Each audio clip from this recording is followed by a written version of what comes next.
So this is the rope that broke and caused the water tank to fall. The rope looks pretty durable.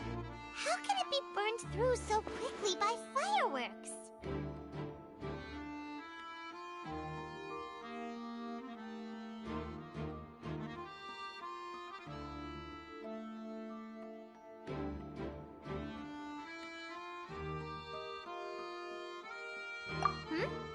Why are you suddenly so serious, Traveler?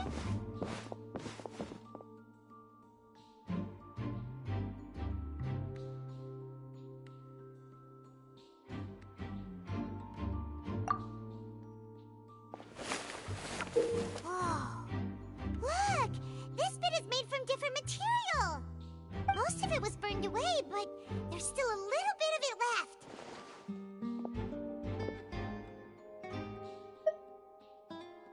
Huh. So if a rope meant to hold something was made with that kind of material in it, then that means... Wait! Paimon should write all this down! Let's take notes!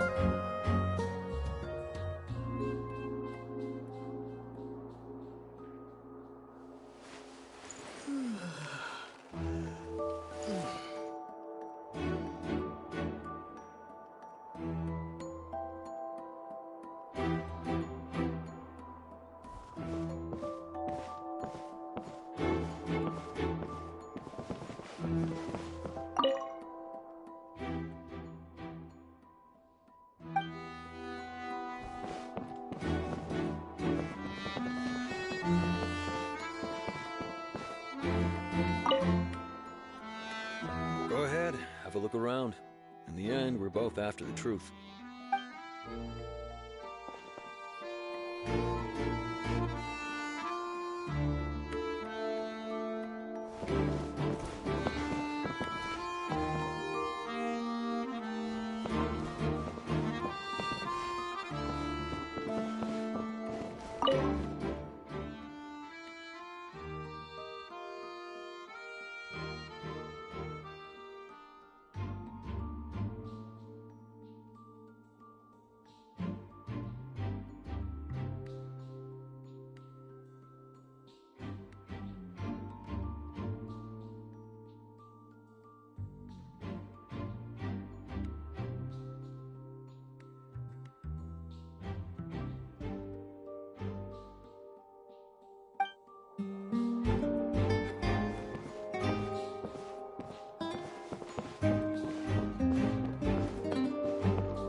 Still talking to the guards.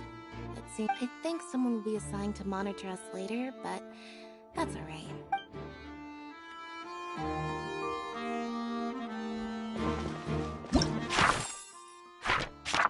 This rope was obviously tampered with.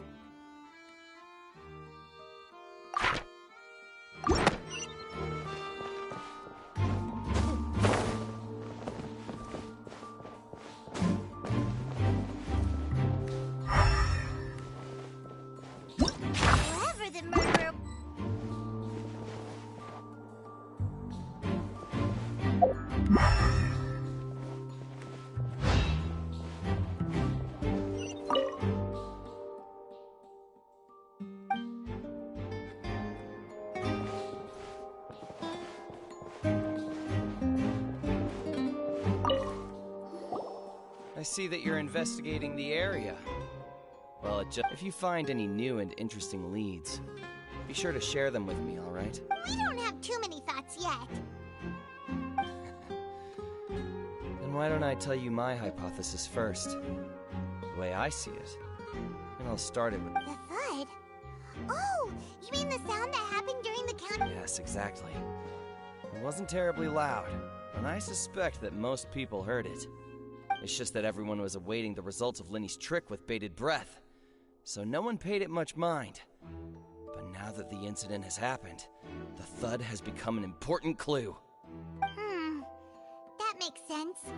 So, what do you make of it? I'm of the opinion that it may have been the sound of Lenny's accomplice, Lynette perhaps, jumping atop the water tank, or when the pyrotechnics went off, she cut the rope, sending the water tank crashing down. Wait, wasn't the noise we heard too loud for that? Perhaps the balance wasn't right, leading to a particularly rough landing. Oh, that's true. That does remind Paimon, though. What was with that sound?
Have a look around.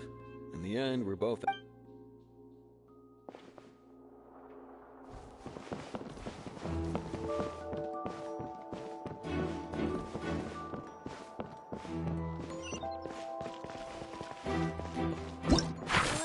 Why would it be? We all heard that noise, didn't we? We all heard that noise, didn't we?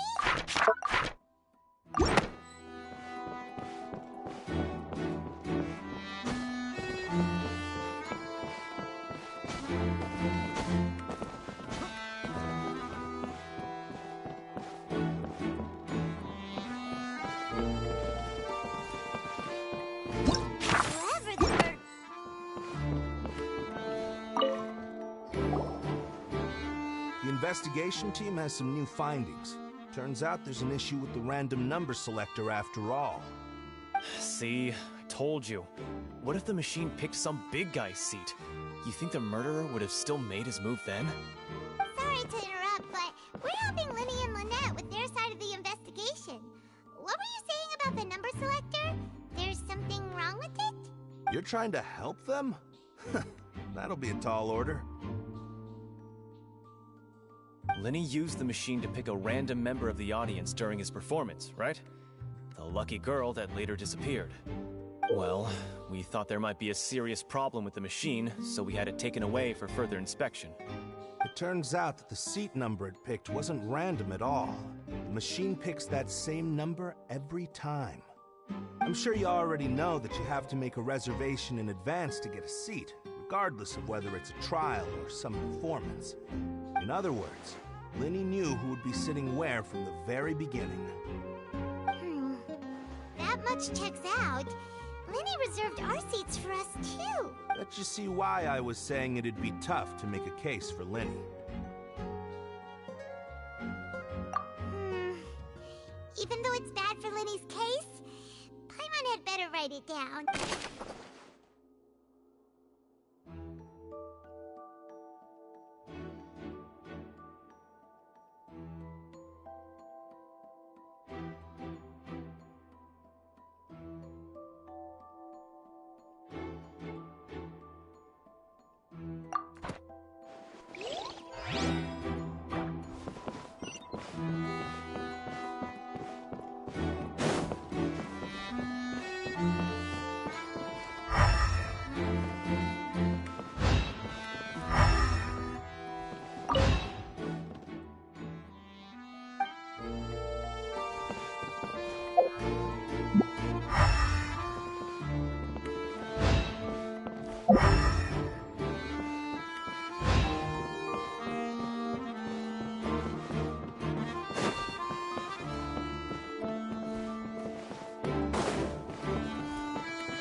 This location has also been cordoned off because the Magic Troupe members are currently considered prime suspects. The seats were all booked in advance, so we were able to deduce the missing woman's identity by checking the guest list.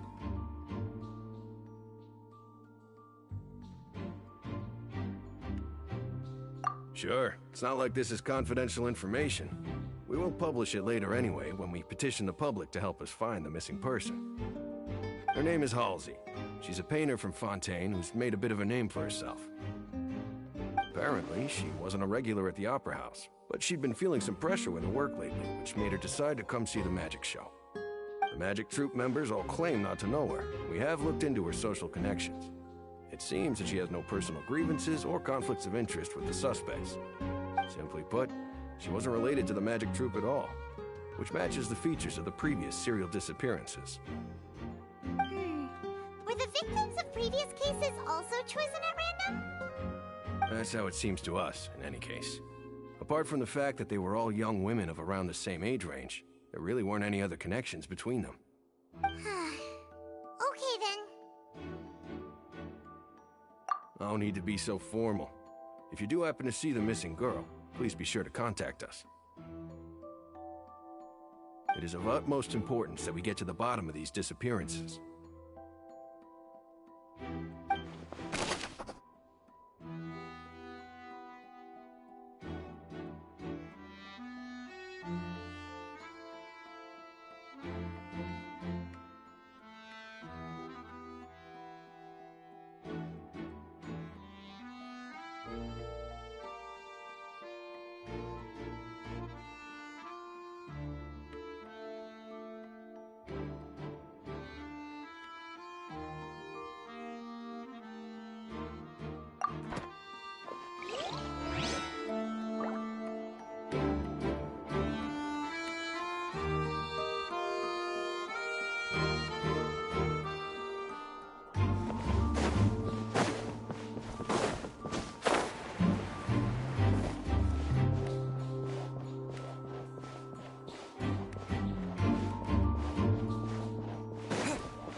For a while now.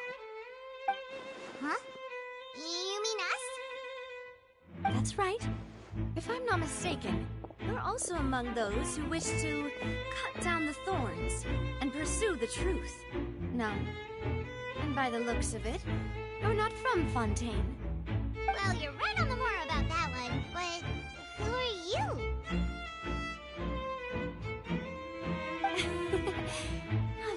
Heard of the Spina di Rosula?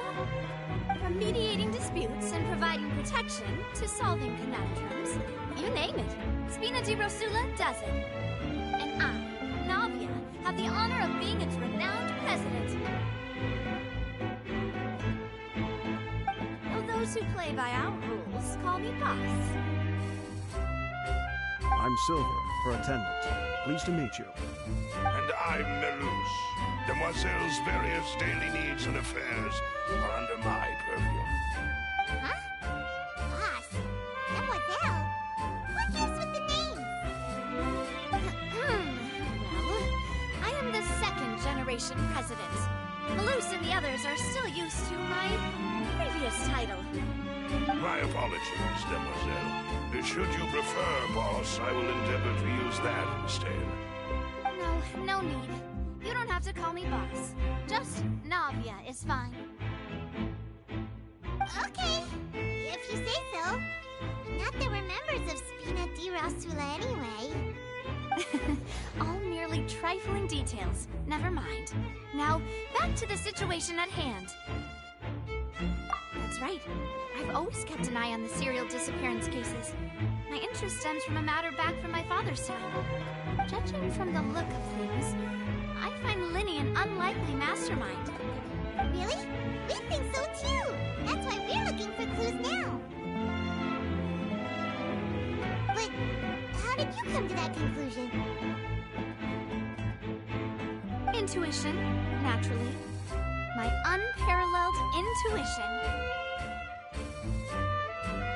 Noirceur was quick to point the finger at Linny without any decisive evidence whatsoever, wasn't she? But that's not uncommon for her.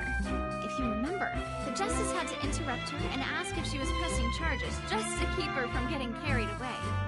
Anyway, a trial begins the moment someone levels charges. And, of course, there was no way Farina was going to back down in that situation.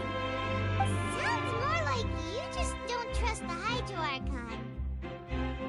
Well, what's your opinion?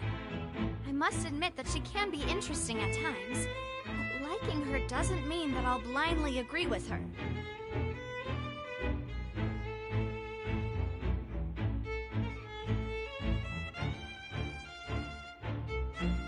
All right, I've answered your question. Now, it's time you answer mine. Wait a minute, did that answer count? Well, I say it does. But don't worry, you won't hear any pointless questions from me. In your opinion, do you think it's right to treat a trial like it's an opera?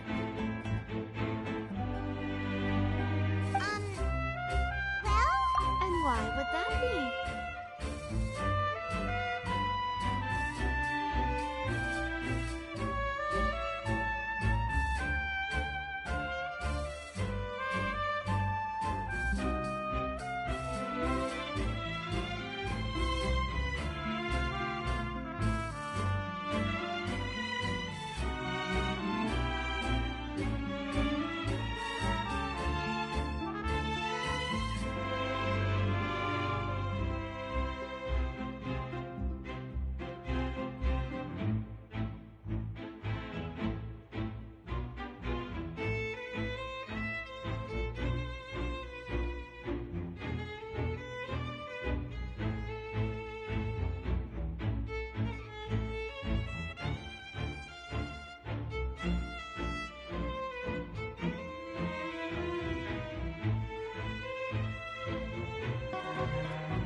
See, Silver and Malus? I told you they'd be different.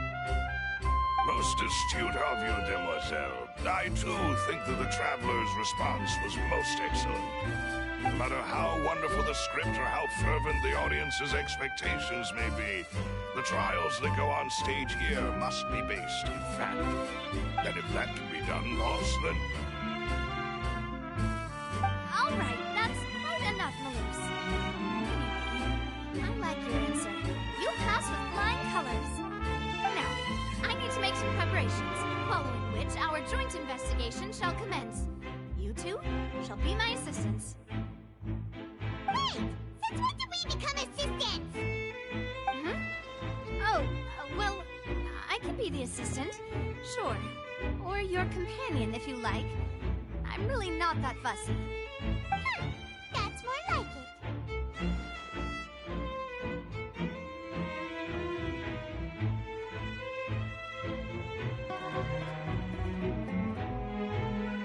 Far be it from me to brag, but I believe that Demoiselle's intuition will be instrumental in uncovering the truth. You wish to save a friend from false accusations, and we wish to unravel the disappearances. In this sense, our goals are aligned. You have a point. You're quite the talker, aren't you, mister? And what about you over there? What do you think? You seem like you've got something on your mind. I have nothing to add. Oh, alrighty then. We'll be making some preparations first. Just be sure to let us know if they start revealing Lenny's tricks. Thanks!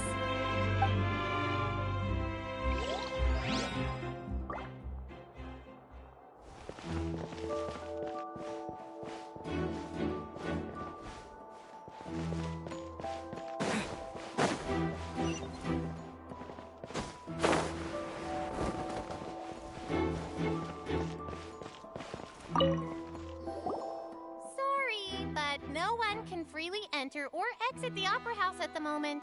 If you wish to leave, you must register your identity with us first. No, we're not leaving. We're representing Linny and Lynette as attorneys, so we're investigating the case. Were you always guarding this entrance? Yes. After the Chief Justice gave the order, everyone coming in or out must undergo a strict inspection.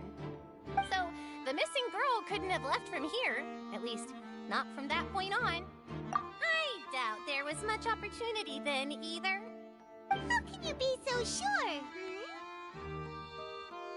Well, because I was in charge of security near the entrance at that time. I couldn't see Linny's performance from here, which was quite a shame. Just my luck. But still, I did not abandon my post, and I stayed put no matter how loud the applause was. If someone had so much as even approached the door, I would have noticed it, let alone if they had tried to leave. We Melusines are good at that sort of thing, you know. So, it's safe to say the girl couldn't have left through here. All right, thank you for your help. This will be useful info.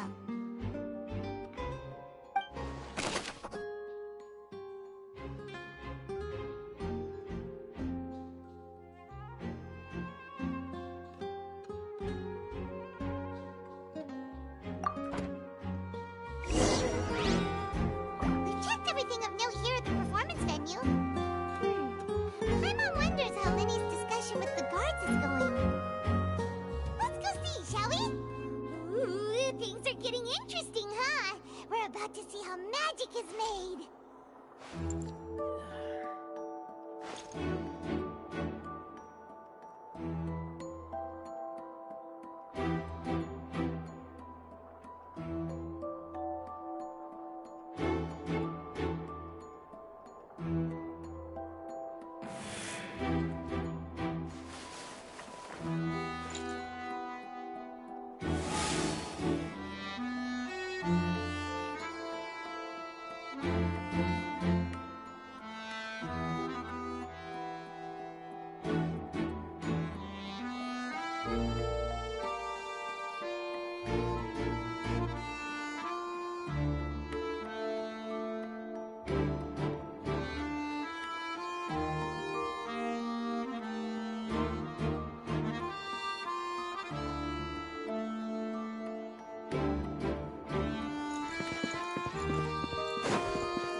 Understood. Then I will be going with you. Just so you're aware, I will be monitoring your actions and make— Very good. Thanks for being so agreeable. I'd pull a rose out of my hat as a gift for you if I could. You may spare the pleasantries. I'm just doing my job. You've arrived. Who's this? Me? I'm Spina di Rosula's guardian angel. If you've got a problem, I've got the firepower. Sorry, I got a little carried away there. Call me Navia. I'm a partner of theirs, and will be helping investigate this whole situation. And these are my companions. Would you mind if they join as well? Fine by me. Oh, new helpers? I would be most grateful. Well, let's just say we're tagging along. It's not every day you get to see the secrets behind magic performed on such a large scale. I appreciate your kind interest. Come with me. We'll be heading below stage. Huh? Below stage? Yes, a world of secrets is hidden beneath this magic box, prepared specifically for this switcheroo trick. But before I reveal everything, you should have a look first. Notice anything strange here?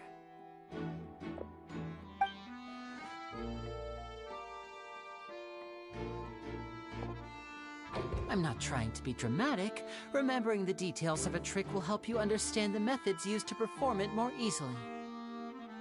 Huh. Weren't there balloons and other decorations here? Where did all that go? Ah, good eye. That said, you're still far from discovering the answer. The back? You mean the inside of the door? What's different about it? Paimon didn't notice anything. Very good indeed. I thought you might not be able to catch that, given that you were sitting in the first row. The back of this door was patterned. Those patterns are now gone, replaced by a smooth wooden board. So, if you put 2 and 2 together, what do you get?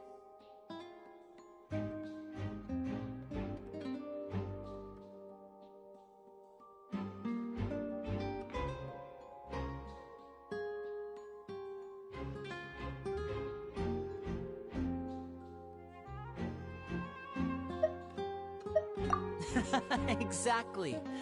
All right, let's go. I'll tell you how it works as we head down.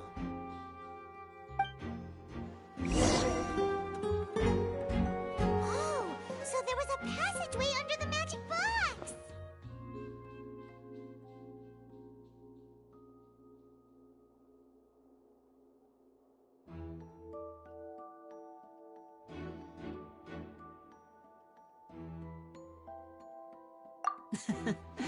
I knew you'd figure out most of it as soon as you saw this place.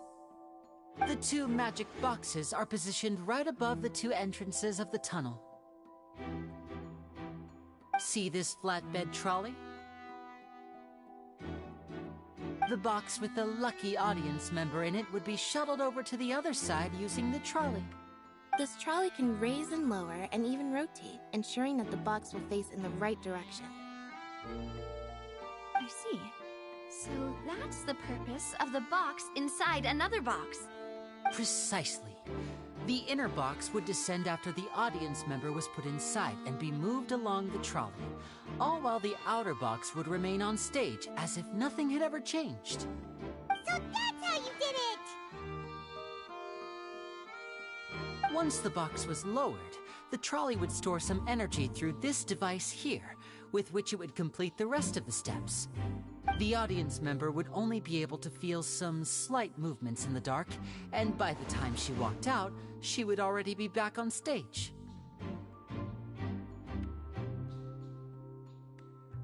Right! You were talking that whole time, and you even came out for a moment near the end! Ah, yes. A phonograph operated by Lynette was used to achieve that effect. My assistant and I had already scripted our conversation beforehand. When the countdown began, I had already gone to the opposite box via a tunnel using that ladder. And what about Lynette? Where was she? I was in the mezzanine space in the back of the box. Oh, interesting! That's how we were able to coordinate Linny's lines with the assistant. And, by the way, I was the one who walked out of the box at the end. I mean, we are twins. All it takes is a change of clothes and no one can tell who's who. And that's my favorite part of this trick. Only Lynette and I can perform it. So that's how it all worked! Wow! Every detail you revealed was more amazing than the last!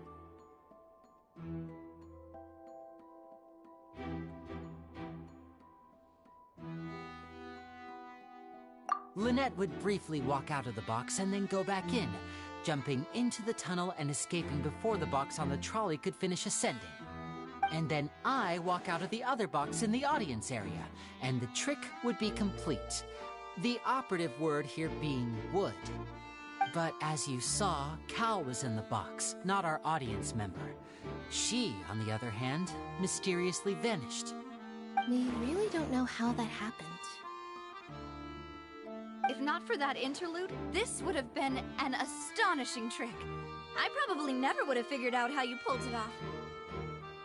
And yet, to think that someone was able to use this magic trick to commit a crime. Could we have a look around? I think we can come up with some more leads. This is the scene of the crime, so Linny and Lynette are not permitted to stay here. I'll escort them back up. Yes, of course. No need to be so strict now. I won't disappear into thin air, you know. Thanks, everyone. We're counting on you.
floor is wet. Please be careful not to slip.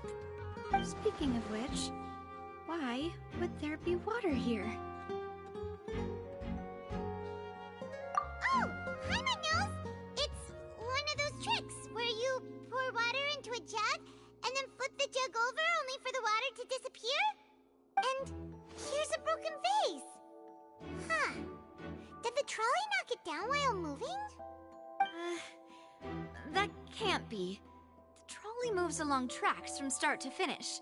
It couldn't have hit the vase at this distance. Let's note this down too and think about it later.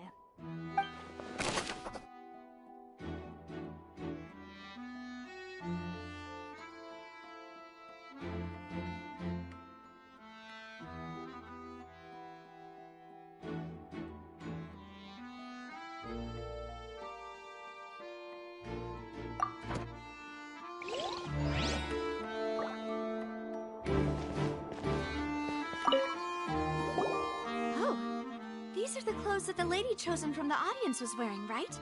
Her clothes are here, but she's nowhere to be found.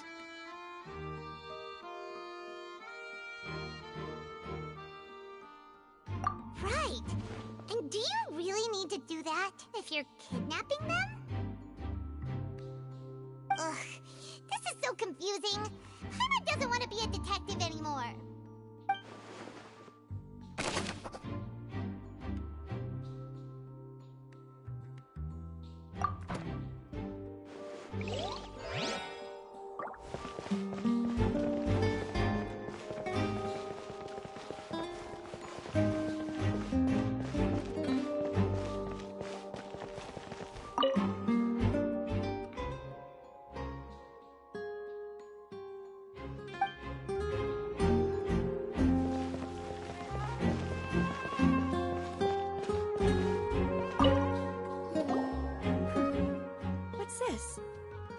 Looks like a hook tied to the end of a rope. Huh? There's all kinds of odds and ends here. Perhaps it was a prop for a different trick. But why? Whatever it is, let's make a note of it.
It seems someone could fit through here. Could this have been the suspect's escape route? Alone, perhaps. But if they had to pull another person with them, the space would be too narrow. But there are no other ways in or out of here.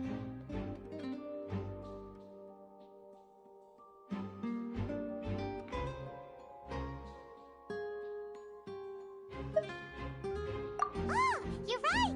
Let Paimon write that down.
Well, we've ascertained the state of the crime scene. Let's find a place to sort out our findings once Malus returns. Seems to me that there are several things that don't add up here. Apologies for the wait, demoiselle. So, what did the guards say? Did the criminal escape through the vent? They believe the odds of that are very low, since the vent leads to the Opera House's basement. The guards have checked the area carefully. No one left through the basement during the performance or after the incident, and no one was found hiding there. So the tunnels become like a secret chamber then! You know, like the kind you usually see in novels!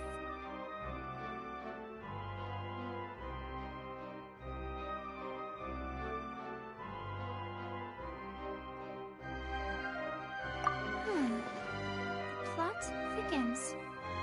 Halsey's disappearance and Cowell's death are both quite inexplicable. No wonder Farina was so confident in her accusation. All the current evidence points toward Linny and Lynette. In other words, the charges are very likely to be upheld unless we make some considerable progress. Charges and then trial. So if the charges are upheld, they'll announce a sentence? That's right. This is how a trial goes in the Opera House. During the proceedings, the Chief Justice and the Oratrice will hear statements from both sides. That's right. This is how indemnitium is produced.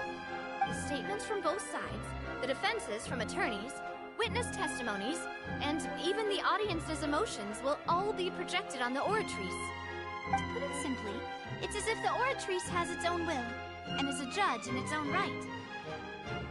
This also precludes any kind of favoritism on the part of the Chief Justice. And not that this has ever happened anyway. Once both sides have finished speaking, the Chief Justice will make his final decision. This, too, will be used by the Oratrice as a reference. Then, finally, the Oratrice will be consulted by officials. The result it returns is the will of justice itself. Huh? So that machine is the one that actually decides? I thought Noirceur called the shots. In practice, there is very little difference. Both have always come to the same judgment, which is why people have great faith in the Chief Justice. Ah, yes, the guards also asked me to convey that none of us will be allowed to leave this place before the trial. Huh? Why? Because we've chosen to act as the twins' proxies. That makes us persons related to the case. They're concerned that we might be colluding with outside parties, or that we might find outside help to disrupt the case. And even if that were not so, it could prove problematic if we happen to spread key information about the case ahead of time. I'm ready to break out at any time. Whoa, whoa! There's no need for that! Paimon thinks they have a point! That said, are they providing food? Of course. I just hope you don't mind the lack of options. I'm afraid that catering to all tastes is not in the cards, nor is any guarantee of balanced nutrition.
that case, let's just sort out our findings together here.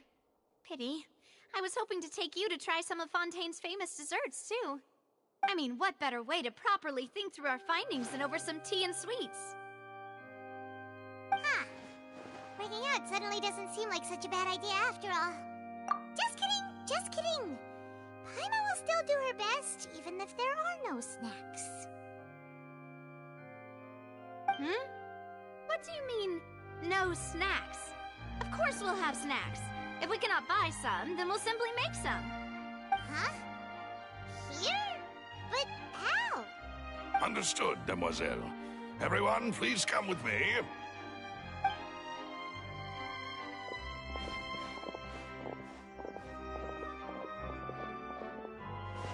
Wait, you're carrying a portable stove with you? Yes, I must be prepared to meet the demoiselle's baking needs whenever the fancy strikes her. I have eggs, sugar, and almonds at the ready. Good work, you two. Then I'll get to it. Please sit tight for a moment. You'll get to taste my awesome snacks soon enough. These three are quite the interesting group.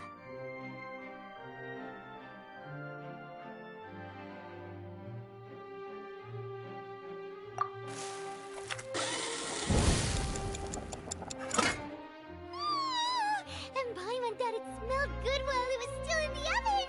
Oh, it's even better now. Paimon can't stop drooling. From the way you had these two guys carrying all that stuff around, Paimon thought you'd have them do more during the baking process. But you ended up doing the entire thing by yourself. Beating the egg whites, grinding almonds, everything. I was applauding. And I was giving encouraging smiles.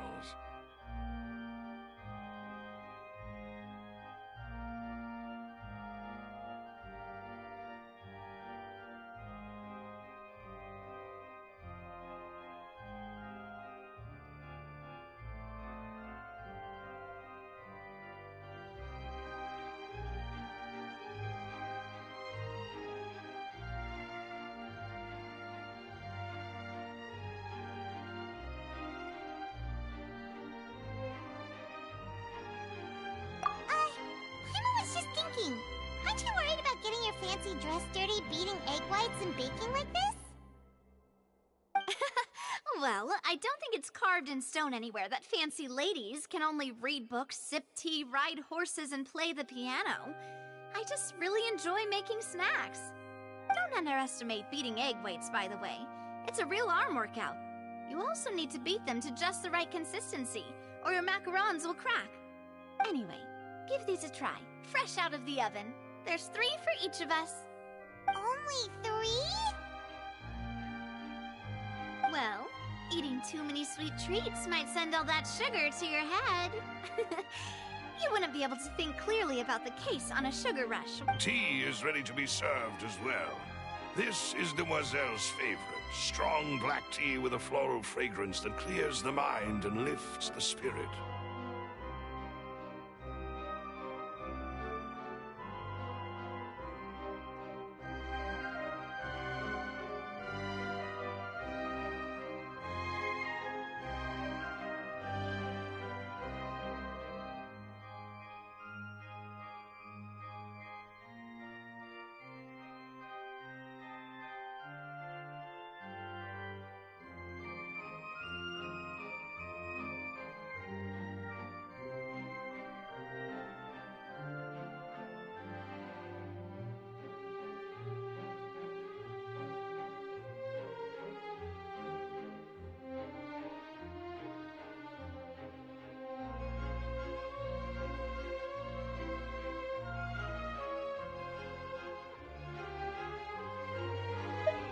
No need for concern. I'm merely doing as I should.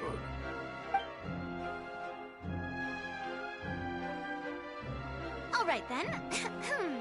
Down to business. As Paimon mentioned previously, the tunnel seems to be something of a secret chamber. However, we can assume that Linny and Lynette were not alone within it. Some criminal also occupied its sealed confines. magician twins could have committed the crimes, of course, but they lack any logical motive. Exactly! Why would they do such a thing right when everyone was watching?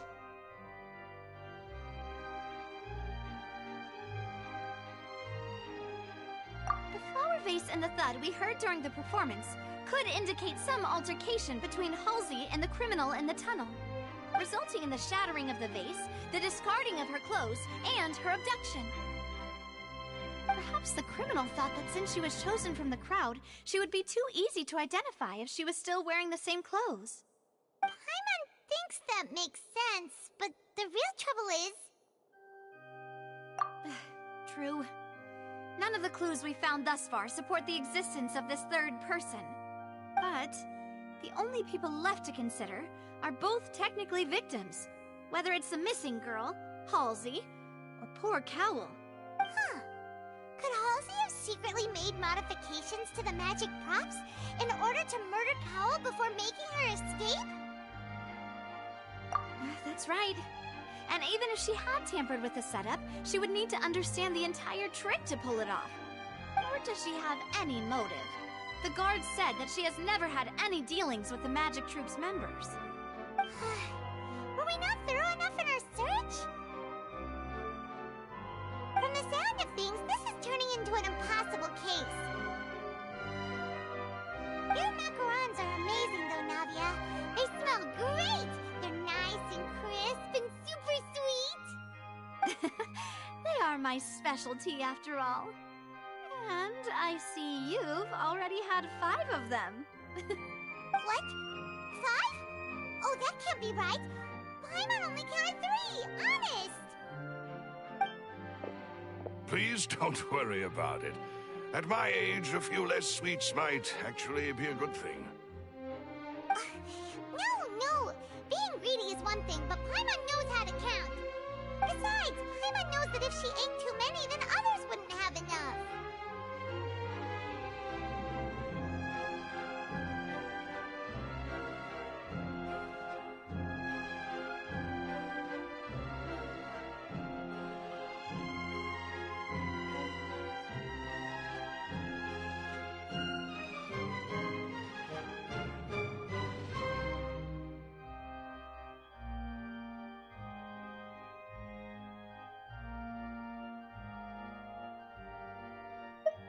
Wait, even you don't believe Paimon?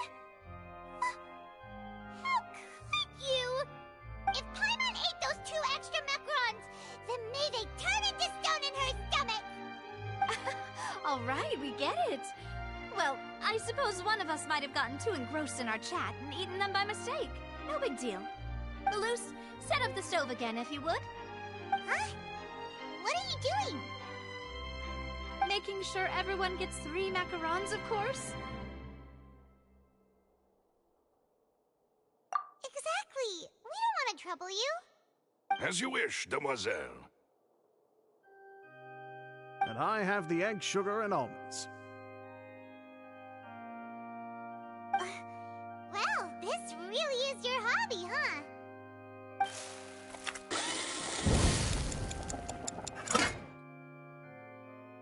Well, that's it for snack time. I'm going to have another look around the area.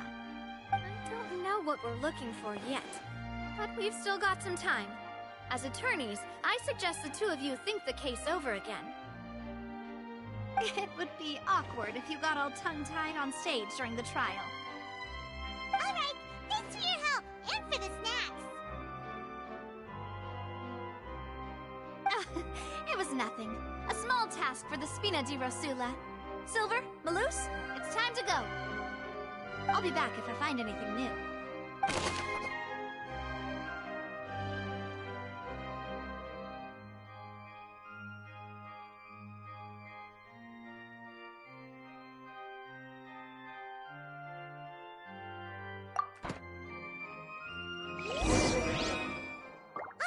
It's time to put our heads together. We've got to get our defense ready for the trial.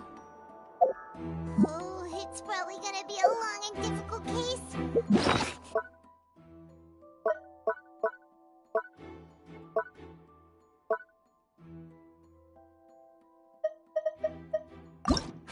the murderer. What? This people needed to register, and Paimon doesn't get this. This is probably a.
Lenny's magic tricks with...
Impossible things don't just happen. We'll get to the truth one way or another.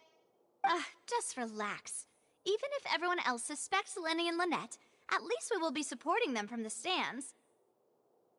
Besides, I doubt Farina understands any more about what happened than we do. Thanks, Navia. Well, we'll be going then. Best of luck to you.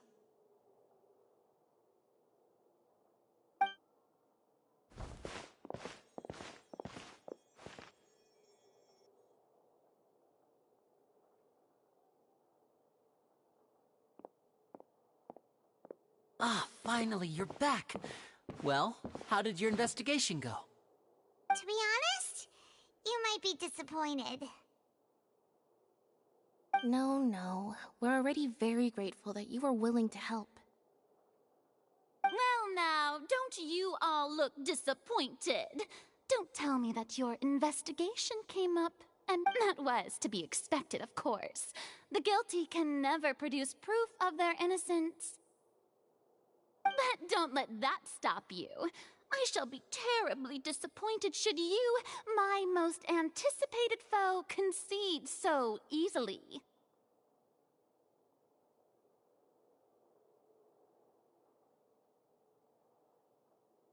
Since both parties are present, I declare that the trial regarding the magic show incident is now in session.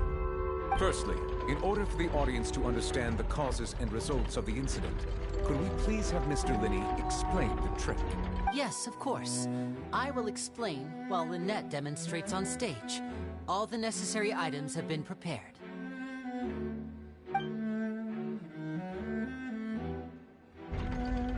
Thank you, Mr. Linney. In that case, I take your statement to be that you ran to and remained hidden within the magic box in the audience stands once the trick began, and thus could not have committed the crime. Is this correct? Yes, that's correct, Your Honor. In that case, I call upon the prosecution. Lady Farina, do you wish to refute his statement in any way? Why, of course I do. Allow me to take the first shot and break this case wide open.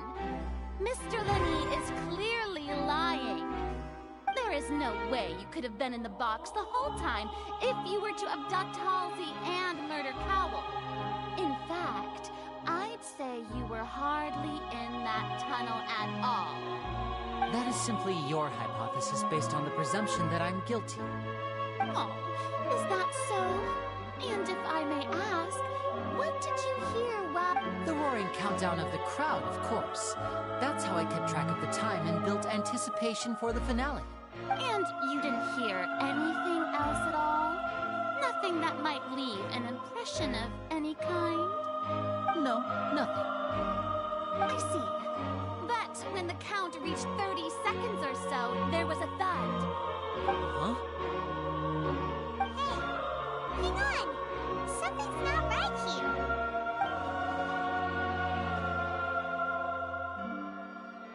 Yeah, I'm sure he could have heard a noise that loud from inside the box. I was right by the box, and I definitely heard the thud. Look at those scales. Could those mean...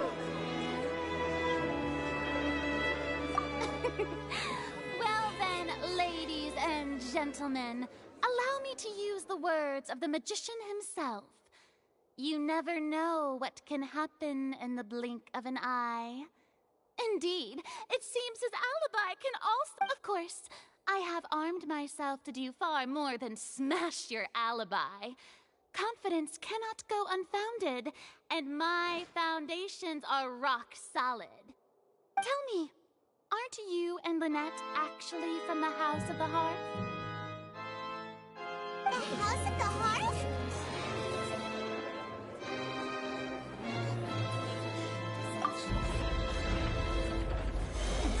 No wonder they did something like this. The serial disappearances were the Fatou's doing. Now it all makes sense. I've got a feeling that what happened on stage probably wasn't just an accident. That's irrelevant. Our identities have nothing to do with what happened. Indeed. you could tell us everything that happened during that 1 minute. Your first priority is to prove yourself innocent after all. I'm sure there is little that needs to be kept secret now. Unless your script already has holes in it. The Outlander is speechless. My, oh my, don't they look flabbergasted? Now comes the infighting and discord, I suppose. This was almost too easy. Good thing I made all those preparations. Seems the all-nighter I pulled last night is really paying off. Hey, Linny! Why didn't you tell us this before?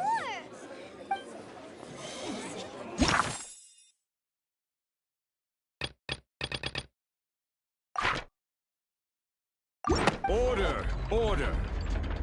Mr. Linney, allow me to re-establish the facts. Lady Farina has raised 2 points. First, when the thud was heard in the Opera House, you were neither in the box nor the tunnel. Second, you and Ms. Lynette are both members of the House of the Hearth. Are these claims true?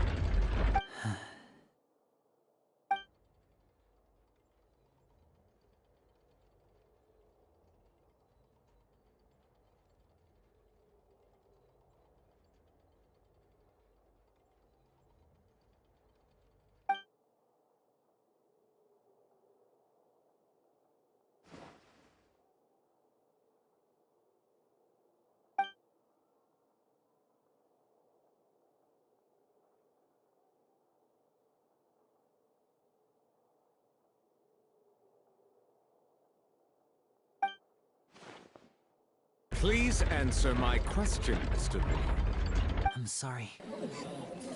Yes, they're true, Your Honor.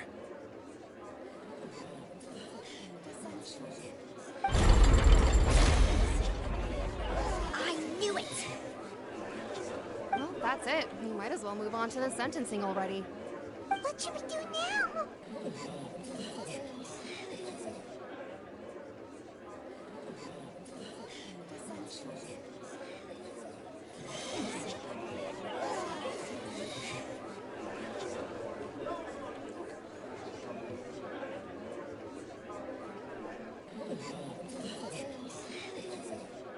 Granted.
In that case, what is your request?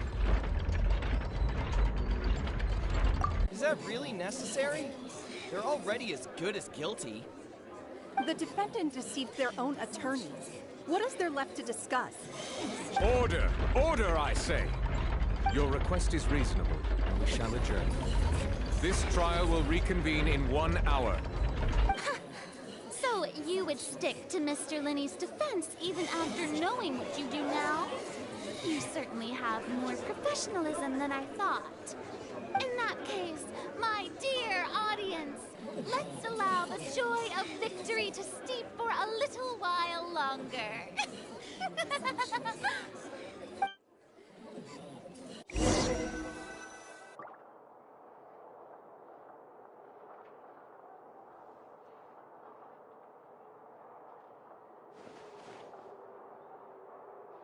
Well, this is awkward. I didn't think the Hydro Archon would dig all that up. I'm sorry, Traveler and Paimon. Yeah, so... Paimon doesn't know where to start. We trusted you two. We based our entire reasoning on the assumption that you weren't bad guys. Not to set the wrong tone or anything, but Paimon's really mad. I'm very sorry. I know you're angry, and reasonably so, but please, let me explain. I know you've clashed with the Vatui several times before. I wouldn't be surprised if just hearing the word is enough to make you upset. But our organization is very, very large, and the Harbingers have very different personalities and goals. Right now, we want to save people. As many as we can. That's right. I'm sure we're on the same page when it comes to this nation and the disaster that its people might face. I knew if it weren't for our respective identities, we could become good friends. That's why I didn't wish to flat out lie to you, but chose to hide some details instead. The truth is very important, but being completely transparent about everything would see us spending more effort than we need to.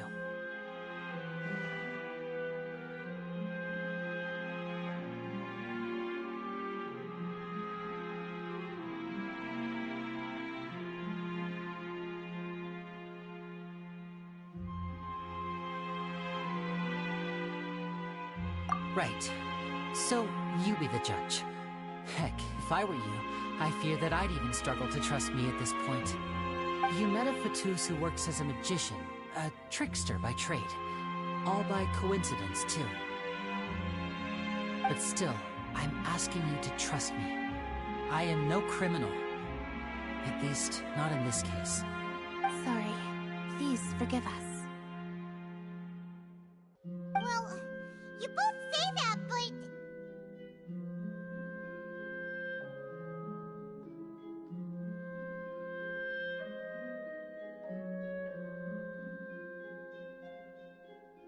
Right. Let's hear your answer first, and no lies now! Of course. I'll answer any question you ask. We've been trying to find out how the Oratrice operates. We want to know why it has a consciousness. Why can it deliver sentences accurately? During our investigations, we learned that the machine's core is beneath it. From that moment on, Lynette and I have been designing this box swap trick with the objective of getting close to the core. Is that why you needed a whole minute? That's right. In truth, the audience would take about 75 seconds to count down from 60, while I would only need 15 to get to the opposite box. So, after jumping into the tunnel, I accessed the Opera House basement via the vent, and went to investigate the room in which the core is stored. That air vent was created during the construction of the tunnel specifically to execute this step.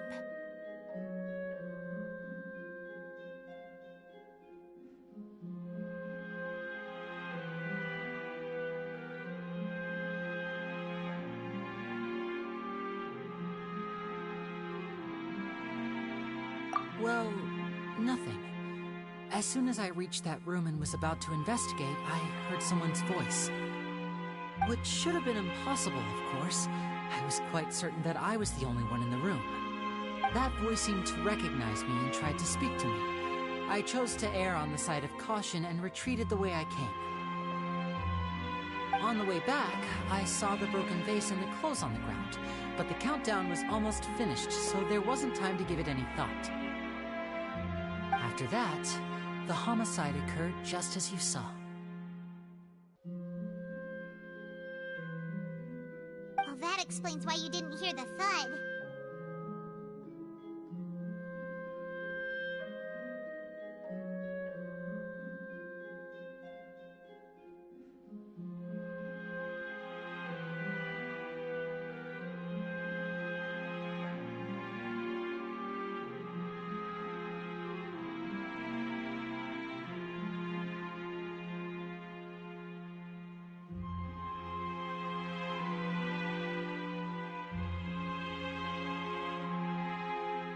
Because of that prophecy I told you about, of course.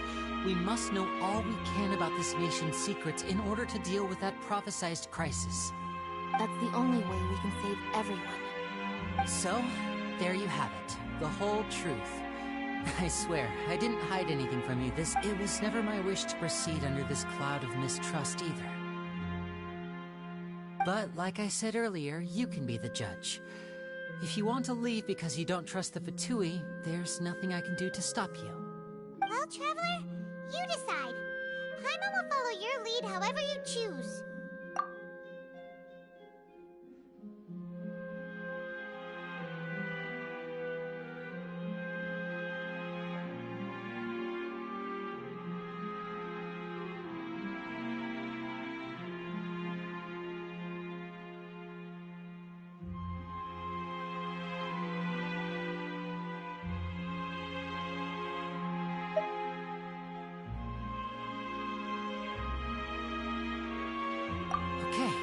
Thank you. Thanks for giving us a chance. The current problem is that the scales are tipped pretty badly against you two. If we want to refute the Hydro Archon's accusations, we're gonna need a seriously watertight defense.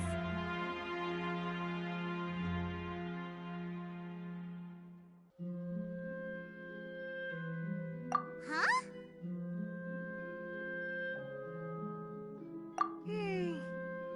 Oh, Paimon thinks she gets what you mean.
Both parties have returned to their positions.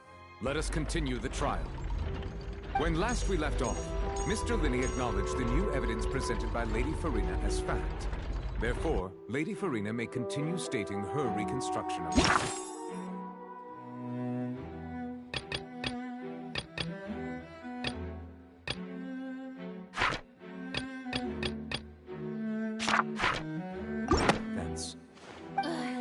That took long enough.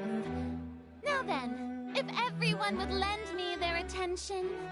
At this stage, let's revisit that scene from Linney's perspective.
entered the tunnel.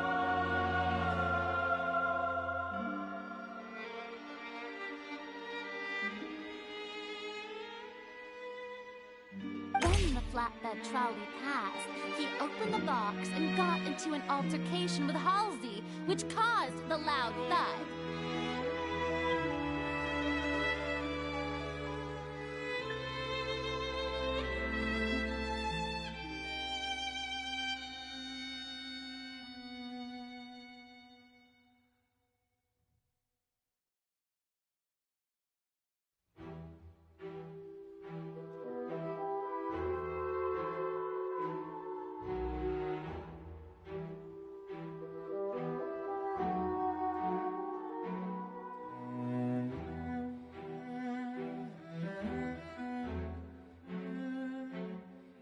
He did not realize that the sound could be heard by everyone in the opera house, which is why he claimed earlier that he could not hear the sound.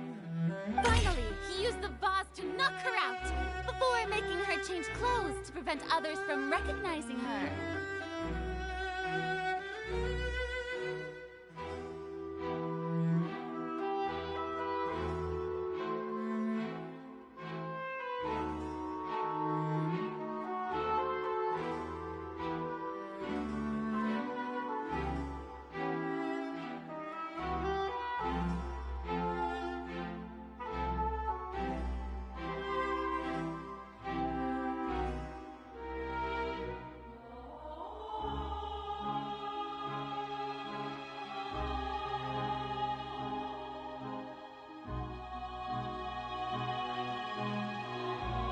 This time, Cowell arrived in the tunnel, having heard that strange noise, and caught Linny red-handed.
So Linny proceeded to knock him out too before afterward. Linny passed the unconscious Halsey to his accomplice through the magic box in the audience stands, before operating the devices such that Cowell's death would be ruled an act.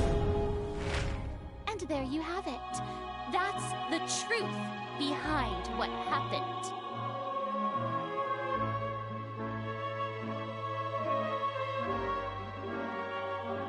Does the defendant's side have any objections to Lady Farina's description of the events?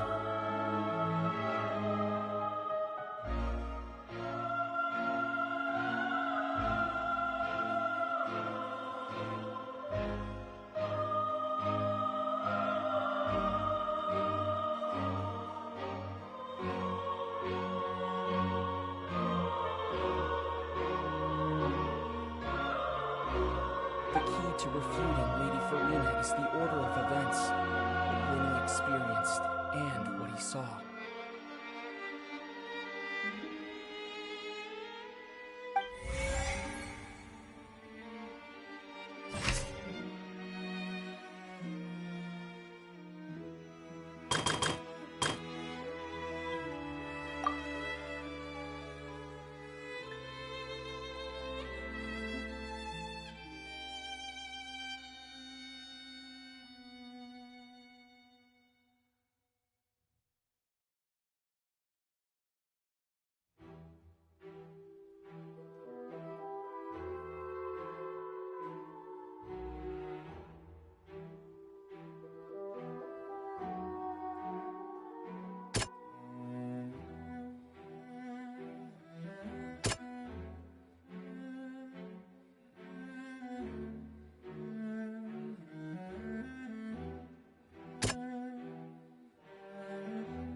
Seems this won't produce a particular...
Seems this...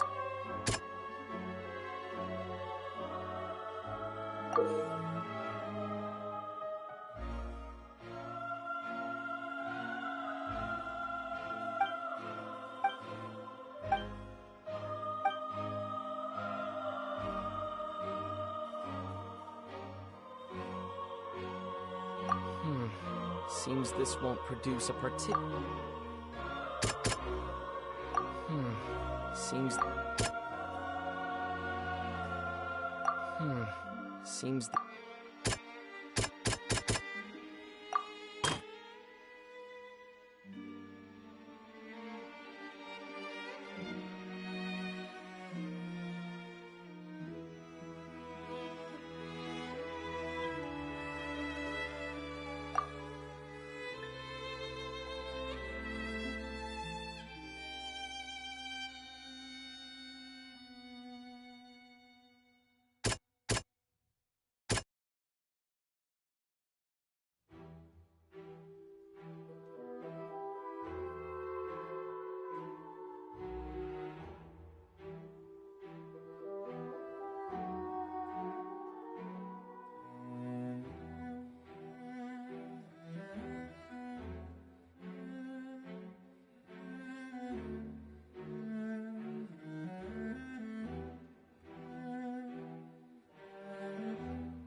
Seems...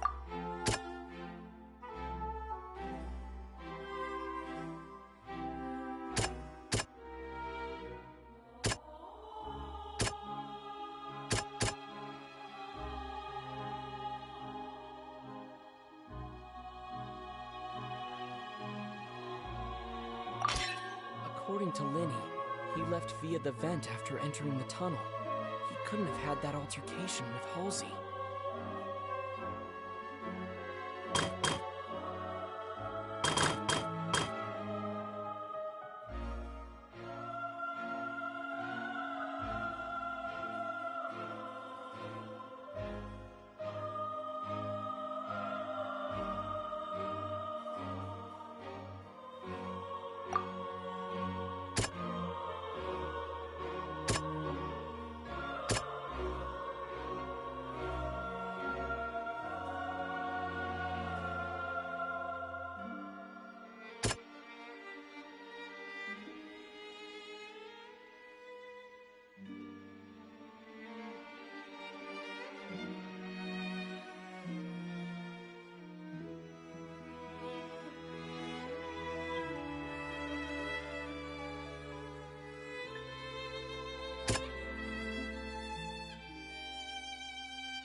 Seems this...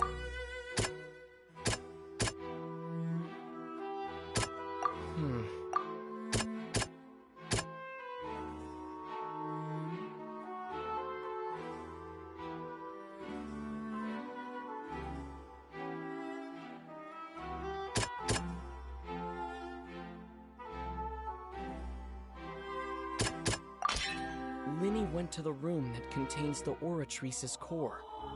This is the actual truth.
did not take part in the underground altercation.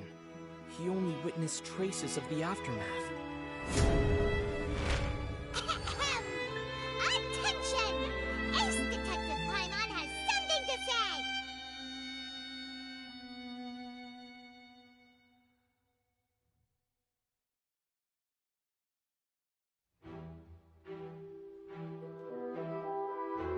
When the countdown started, Linny did indeed go into the tunnel.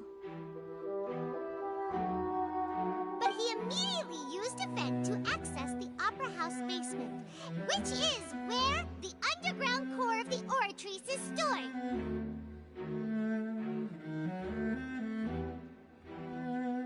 Once he reached that area, he heard a voice in what should have been an empty room. Since he felt something was amiss, he returned immediately. The crime scene had already developed by the time he reached the tunnel again, and in order to complete the magic trick, he did not remain there for any length of time.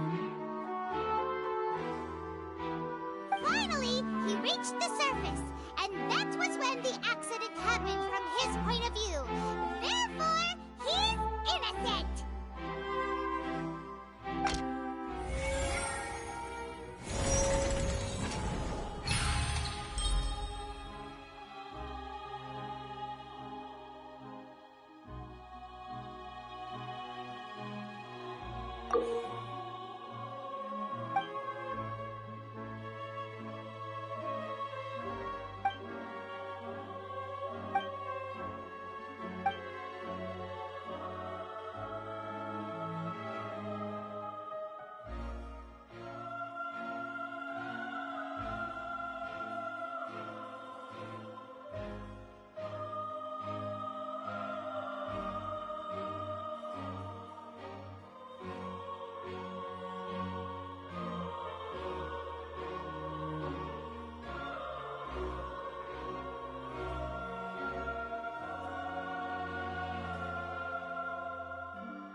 you believe that he knew nothing of the incident? That's right!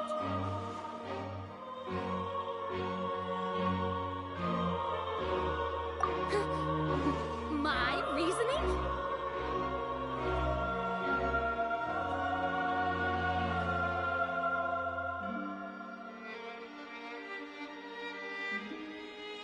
If that's the case, then if Carol hadn't entered the tunnel, who was the entire setup meant to kill? Assuming that what you say is true, Lenny only needed to kidnap the young girl to cause a new disappearance case. What would the point of killing someone on stage be? Oh, they have a point. That's right, you tell him! And that's why they're partners of mine. Managed to turn things around. Oh, well, your denial is very strident, I'll give you that. But what proof do you have to back your claims?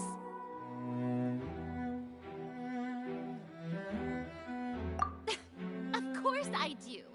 If he had been in the magic box the whole time, how could he have not heard that sound? Why do you ask? You're saying that he wasn't.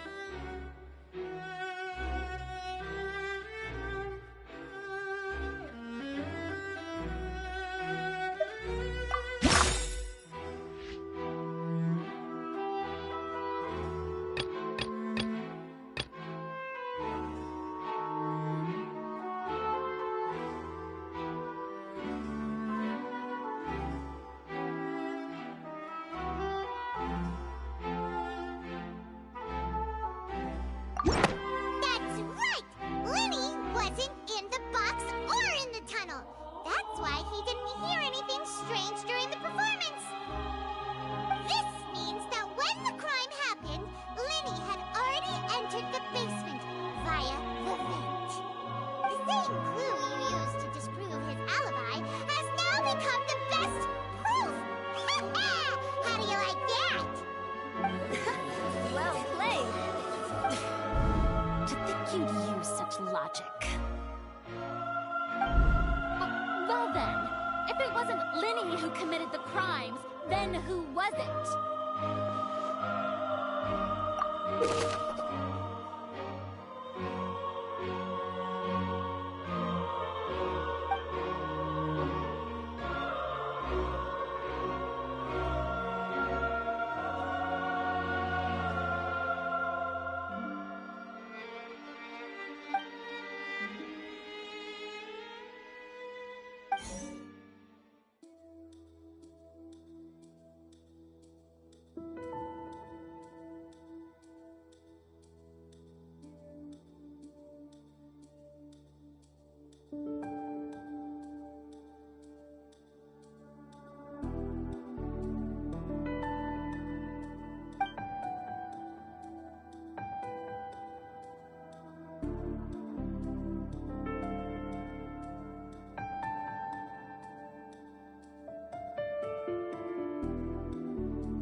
there have been a third person involved? Is the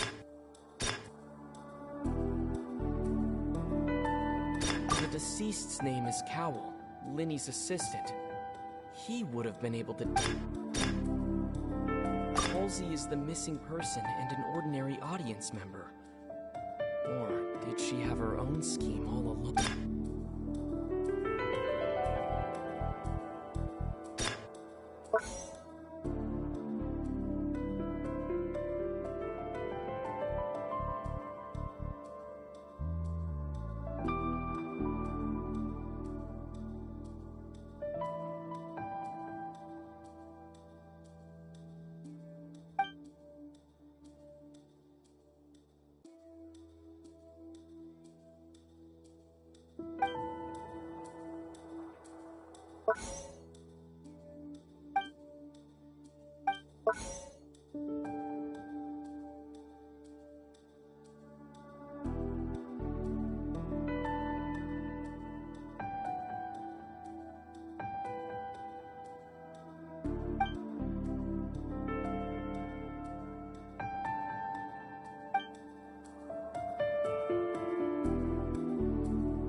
There have been a third person?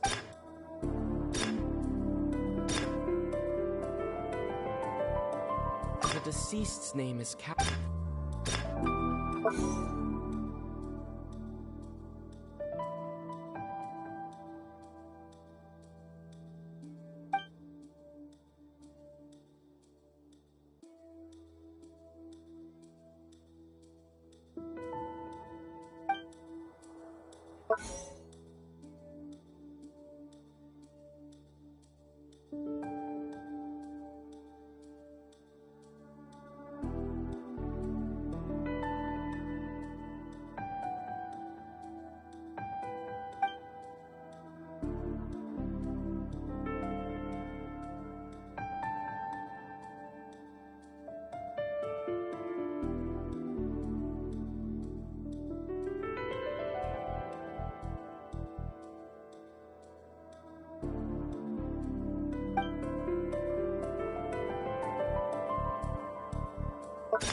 Halsey is the missing person and an...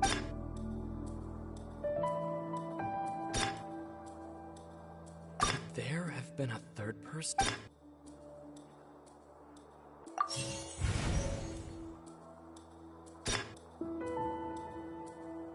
The deceased's name is Cowell, Linny's assistant.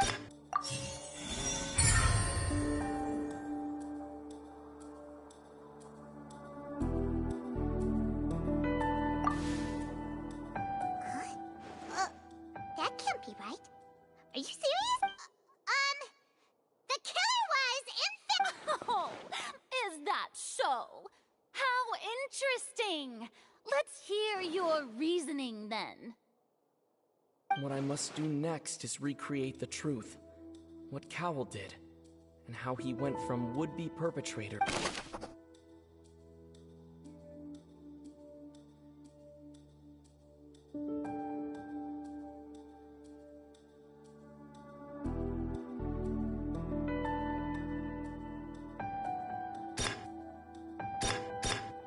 No one entered or left the Opera House through its entrances. So where would the criminal have wanted to take Halsey?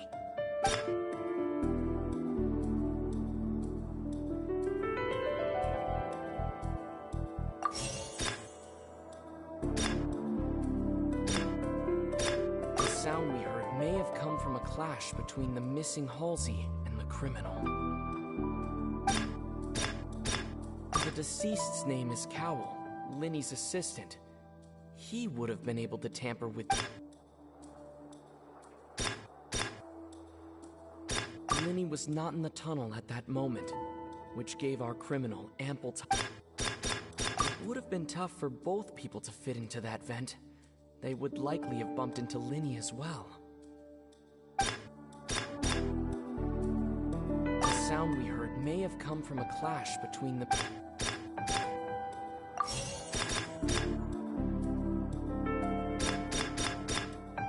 It would have been tough for both people.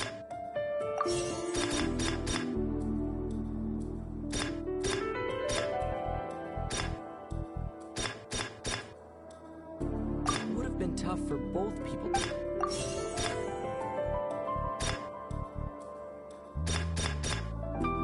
The deceased's name is Cowl.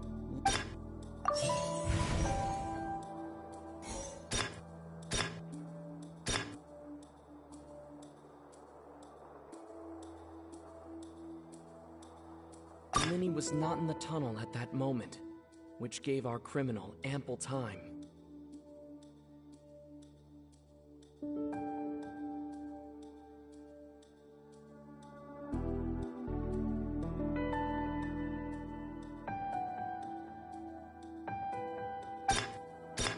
It would have been tough for both people to fit in.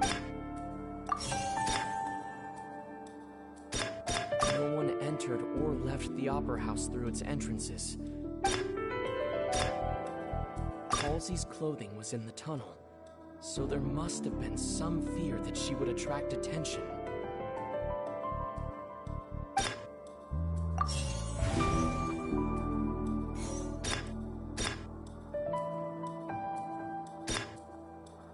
Lenny was not in the tunnel at that moment.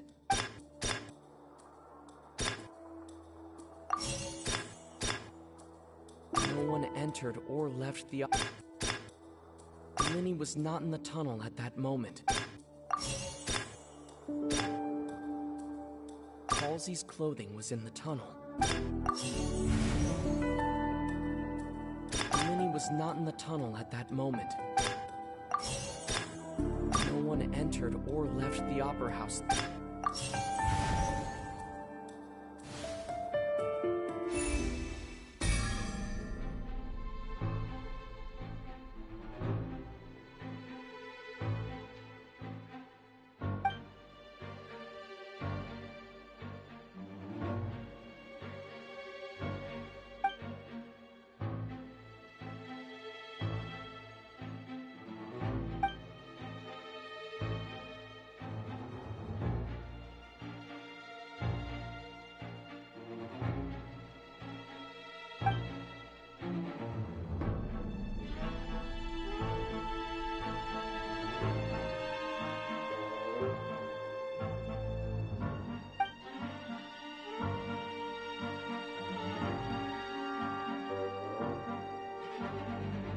What's wrong, Traveler? Are you still having trouble figuring things out? I see how it is. So this was all just a bluff. And here I thought you had something to show for it. But it's... Look, since we're at a dead end, why not consider a different track? Just like the trick as it transpired, the end result must have been utterly different from the magician's initial design. If only we knew how Halsey was considered. Well, that would be nice, but the tunnel only has 3 exits, and none of them seem very likely. And it's not like this is a magic trick where you can just make a real live person disappear. You know, like you did from that water tank we met.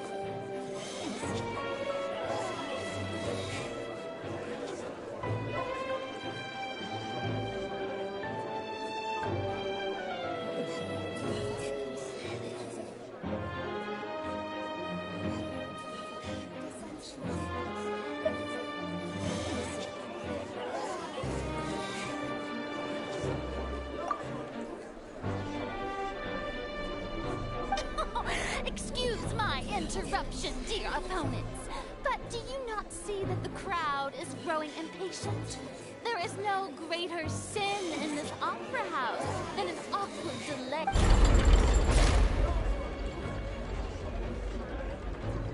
If the defense is unable to make further effective arguments, we will move on to the next stage of the trial.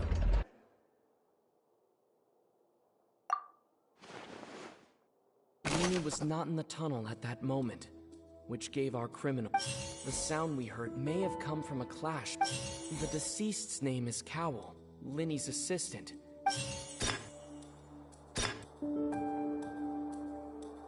Halsey's clothing was in the tunnel.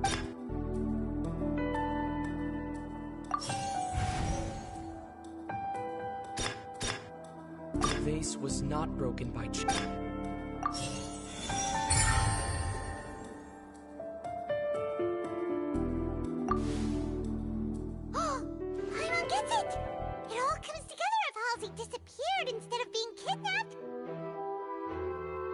Lynette escaped from the water tank, vanishing gradually and leaving only clothes behind. If there's a similar method where a person could be transformed into water... Just a moment, please. I do hope you know how preposterous you sound at the moment. How could a person ever be transformed into water? This is reality we're talking about here, not some magic trick.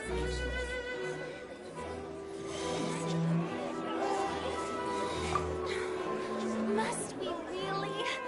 I should think that of anyone. Your friendly magic tricks are ultimately just illusions and misdirection. But Halsey's disappearance is very real. We're talking about two completely different... Even so, I trust the Traveler's judgment. The truth must be out there somewhere. Perhaps a new line of reasoning may open if we try to gather all the focal points that don't make sense. Since Cal was the deceased, we haven't placed much attention on it. But given that we aren't making much progress with the case, it wouldn't hurt to have a look at his belongings, would it? People really do come up with all sorts of harebrained schemes when at the end of the rope. The way I see it, your suggestion that we broaden the scope of our investigation is nothing but a tactic for... Nevertheless, I believe that this is a reasonable request on the part of an attorney. Since the trial does indeed appear to be at an impasse, I believe that additional evidence may help us make more progress. Guards, please step into the lounge and examine the personal effects of the deceased Cal.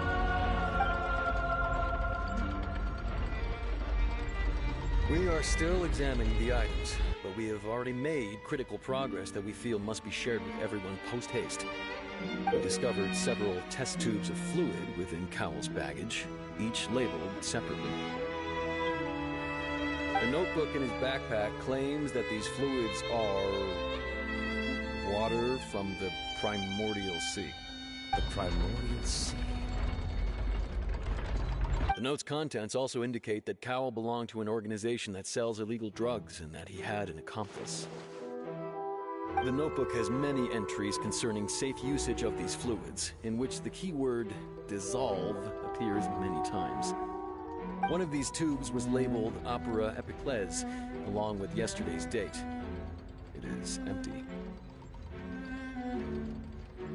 The notes also state that these dissolution properties work exclusively on people from Fontaine. It's likely that Halsey was chosen as some sort of test subject.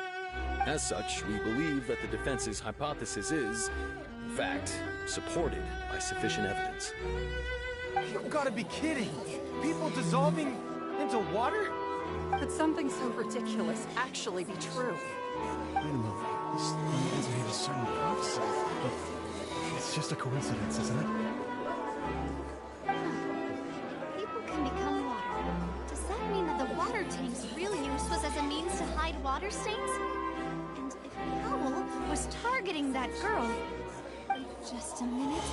Would that mean... You two, with me, quick! Demoiselle, wait! What about your partners? Let's go. Just trust me. Order! Order! It is undeniable that further examination of the deceased's personal effects has yielded some surprising results, but we cannot yet verify the veracity of these clues. Still, let us assume that these clues are indeed authentic, albeit with the understanding that Ms. Halsey has yet to be found. Guards, please continue examining the items along these lines. Mr. Linney, it appears your hypothesis is supported by the evidence, so please continue speaking. Of course. Thank you, Your Honor.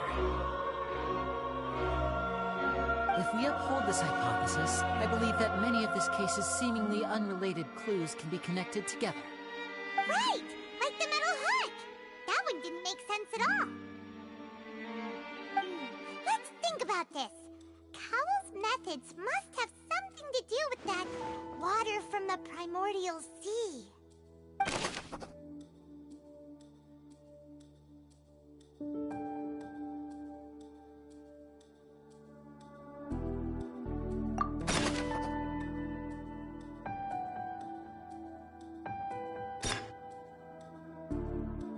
deceased's name is Cowell, Linny's assistant. He would have...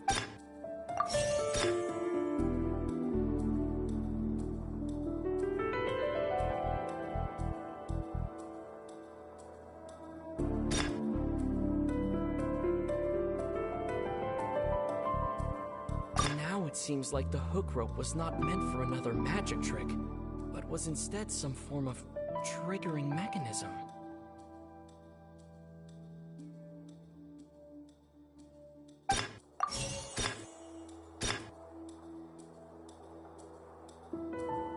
The water from the primordial sea should already have been prepped before Halsey entered the magic box.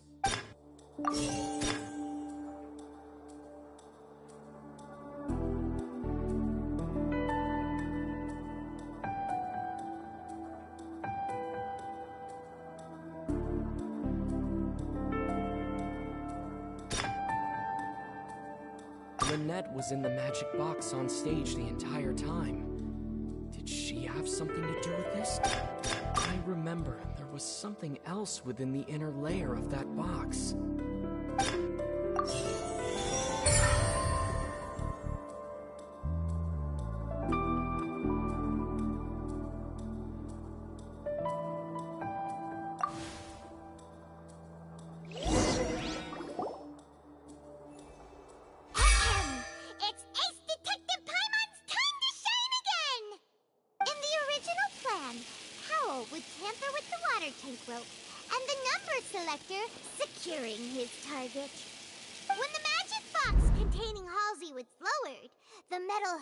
Retract gradually and pierce the balloon at the top of the box. When the balloon attached to the box popped, the water from the primordial seed inside it would pour down and dissolve Halsey. Afterward, Cowell would enter the tunnel and break the flower vase to conceal the water inside the tunnel, with the remaining evidence being covered up by the water tank on stage. But he encountered something unexpected in the tunnel, and wound up being fatally hit by the same water tank he meant to use to cover his tracks. Huh. That does make sense. That actually links together a lot of the more confusing pieces of evidence.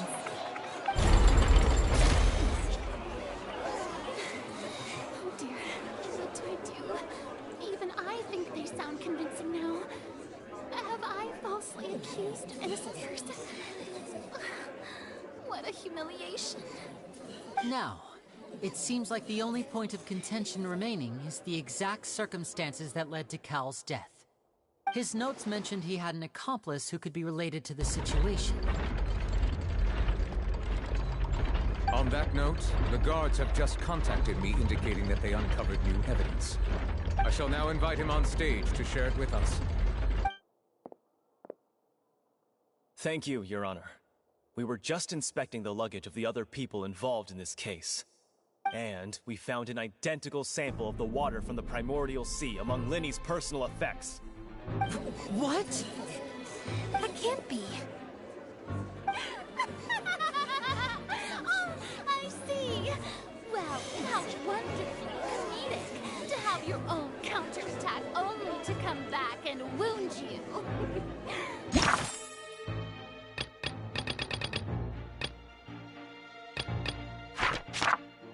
Does this not clear all doubt?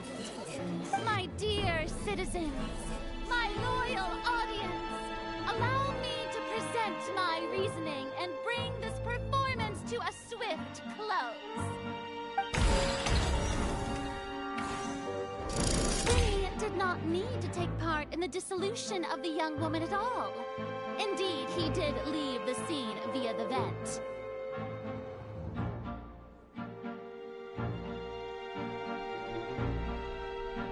Having made modifications to the props beforehand, his accomplice Cowell then caused Halsey to vanish using the water from the primordial sea.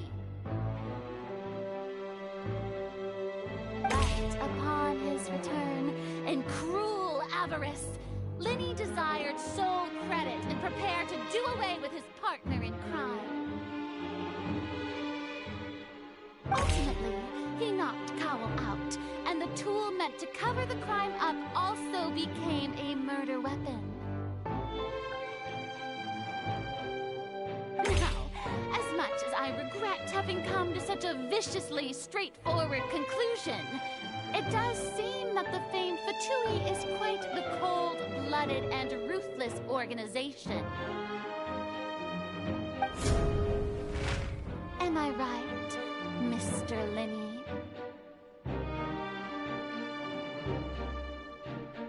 We've used up all the evidence we collected. There's no way for us to make a rebuttal here. Is this the end of the road?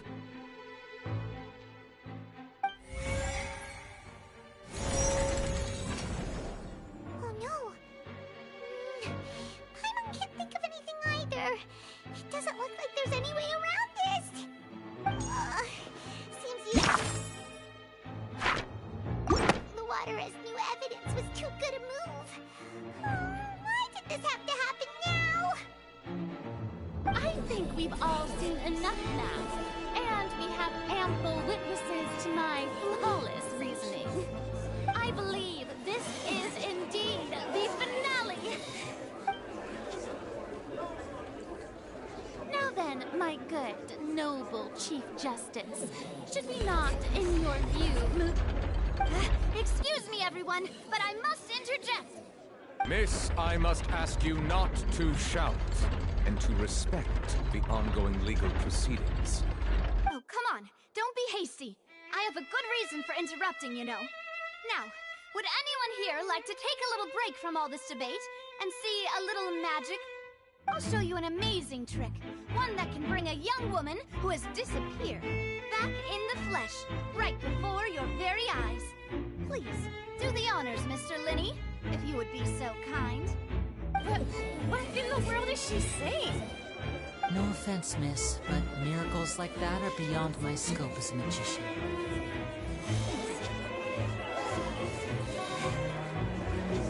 Come on now, don't be silly. Magic is all about misdirection, isn't it? It often conceals the truth while presenting a fascinating illusion. Once everyone believes the illusion, can't magic reveal the truth to them once again?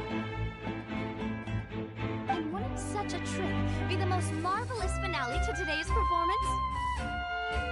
Come on, Lenny and Lynette, give it another go. Don't worry, Spina di Rosula has made the necessary arrangements on your behalf. But, as the magic makers and stars of the show, I think I should leave the final performance to you. I understand.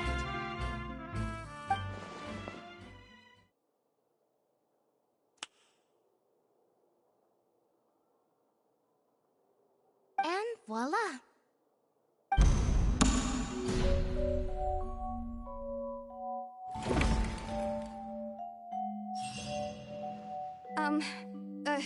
Sorry for the interruption. Wait, isn't that Halsey? So the whole thing about people dissolving wasn't true after all? To be clear, I'm only here because this person told me that if I testified, the merit of doing so would lessen my sentence. I was hiding outside this room listening to the proceedings because I was afraid that I would be the one put on trial. I was just feeling happy that no one had noticed me, and then before I knew it, she caught me. That'll teach you to underestimate us three. Where should I begin? I'm sorry. I'm the one who killed Cowell. I admit it. What? Why? Firstly, my name isn't Halsey. It's Lillian, and I'm originally from Mondstadt. I heard that Lenny's show was gonna be a real thriller, but I missed the chance to buy a ticket, so I stole one. That's how I make a living. I steal stuff here and there, and I'd never been caught before. But I was noticed at the harbor a few days ago, and I barely got away. Lenny was the one who caught me in the act. Hey, no wonder you look familiar. So you were the thief. Liddy even mentioned that you were pretty skilled. Well, and I thought that would have been the end of it, but then the number selector chose me. He even mentioned the Fortress of Meripede. That's a prison, isn't it? So you can imagine how shocked I was. I thought he was onto me for sure. So I played along with the show while looking for an opening to flee. But then I got water poured on me for no reason, and then someone jumped into the tunnel to nab me. I wasn't going to take that lying down, so I knocked him out and stuffed him into the box. There was nowhere to run from there, though, so I had to change my clothes and hide in a box containing performance costumes. I slipped out after the first guard arrived at the scene and continued hiding inside the opera house. Can a person even hide in there?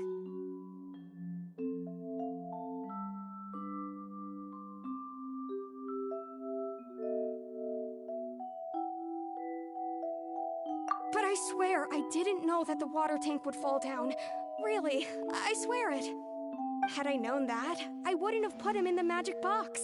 I may be a thief, but I'm no killer. Well, that makes everything pretty clear now, doesn't it? This time, we need to tell the entire story from Lily-Ann's perspective.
The strange sound wasn't from a fight.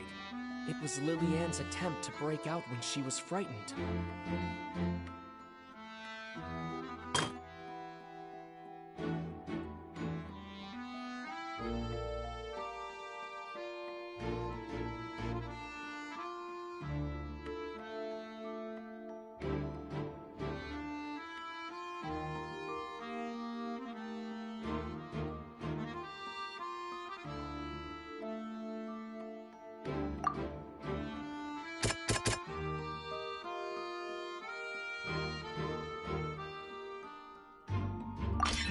The flower vase was not broken to cover anything up, but it was smashed during the struggle between Lily-Ann and Cowell.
Lillian was afraid that she would be recognized if she left, so she changed clothes and hid, biding her time.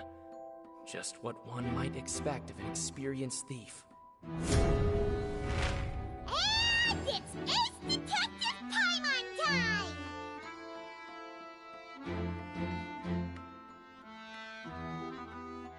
Having been selected out of the blue, Lillian panicked. Her panic only intensified after she entered the tunnel and had water poured on her head. So she kicked the door open, producing the thud we all heard. Hearing the commotion, Cowell leapt into the tunnel, only to discover that Lillian had not dissolved. He did not know that Lillian was not from Fontaine, but was a thief who made her way in by stealing a ticket. Mistakenly believing that the water from the primordial sea needed time to take effect, he tried to force Lillian back into the box. The two broke the flower vase during the struggle, but Lillian came out on top, knocking Cowell out and putting him in the box. With no way of escaping, she changed her clothes and hid in the costume trunk until the performance ended.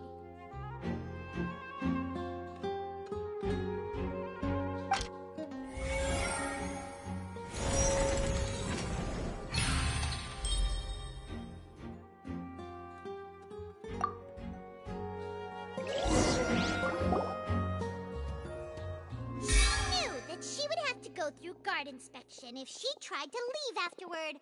So, she has been trapped in the Opera House these last 2 days. She had already become desperately hungry by the time we were chatting over macarons. So, she swiped 2 of them right under our noses. Talk about a sneaky thief. At this point, all the events that happened in the tunnel have now come to light. Ah, so that's the whole story. Bravo! Bravo!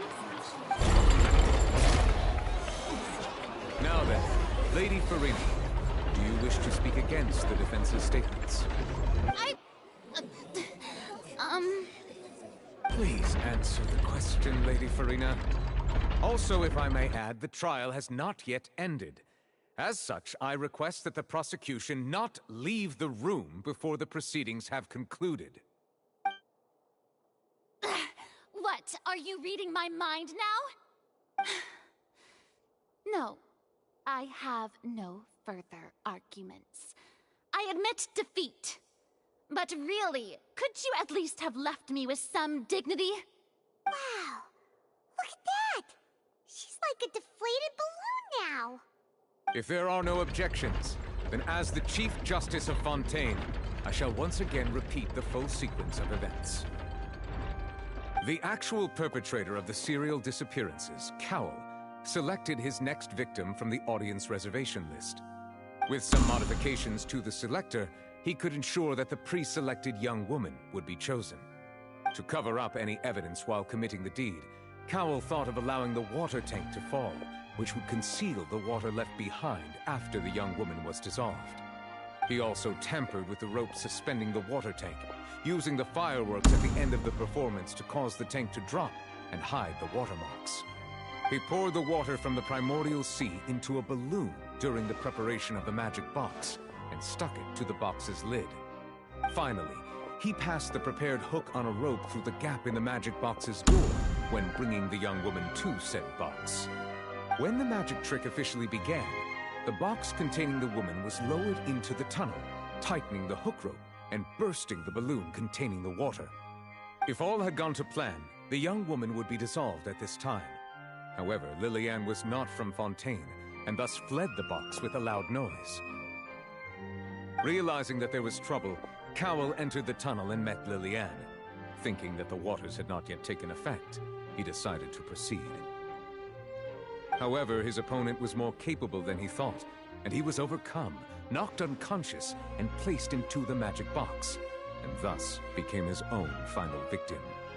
Lillian, according to her own statements, then changed clothes and hid until the performance ended, before hiding in other parts of the Opera House. As for Linny, he was in the underground structures within the Opera House, and was thus ignorant of these happenings. From this reconstruction of events, we can conclude that Linny, the accused, is in fact innocent. While there is much in Linny and Lillian's conduct that should still be investigated separately, this case, at least, can be handed over to the Oratories to make the final decision.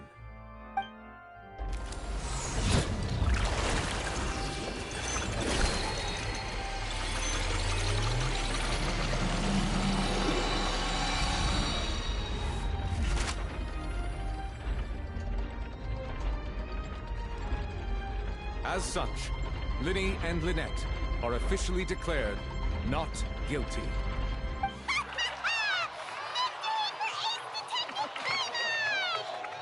Great work, partners. Thank you all. Thank you so much.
Next, I think we deserve an explanation, Guard Vaughn. How did you find the water from the primordial sea in Linny's baggage? Right! Your discovery caused me to make a serious mistake, you know. Or was that not a discovery, but false evidence that you dared to bring before this court? I suspect that the accomplice mentioned in Cowell's notes was not Linny, but you, yes?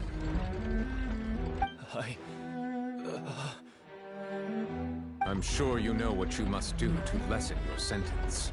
Speak quickly! Unless you want to earn yourself a one-way ticket to Koopa Town.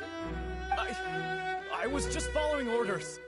We were supposed to place blame for the serial disappearances onto Linny, and thus cause suspicion to fall on the Fatui. The higher-ups said this was the best opportunity to do so. And now that your plan has fallen through, the secrets of the water have been revealed, you have become a liability to said higher-ups, yes? Therefore, you would be wise to tell everything you know and seek the protection of the guards. Yes, I'll tell you everything I know.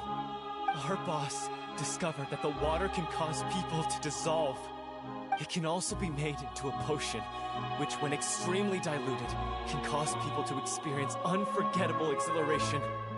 We've been in this business for a while now, and have made decent more off it. The disappearances were also the boss's idea. I mean, this is the boss we're talking about.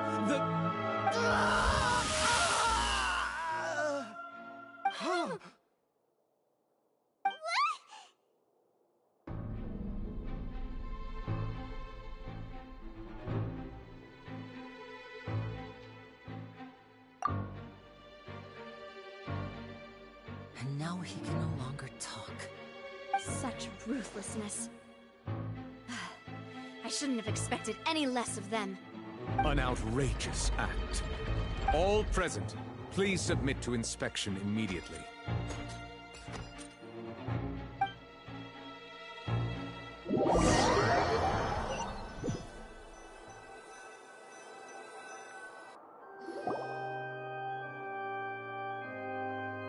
So, we're just going back now?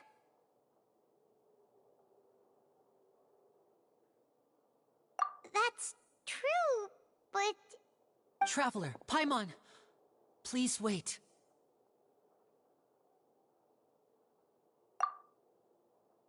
Lenny... I know you may not want to speak to me right now.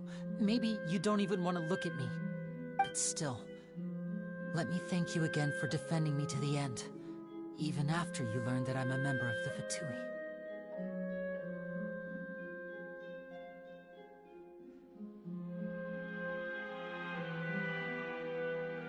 I guess. But regardless, I'd like the opportunity to set things straight. I didn't approach you with any ulterior motives or ill intent.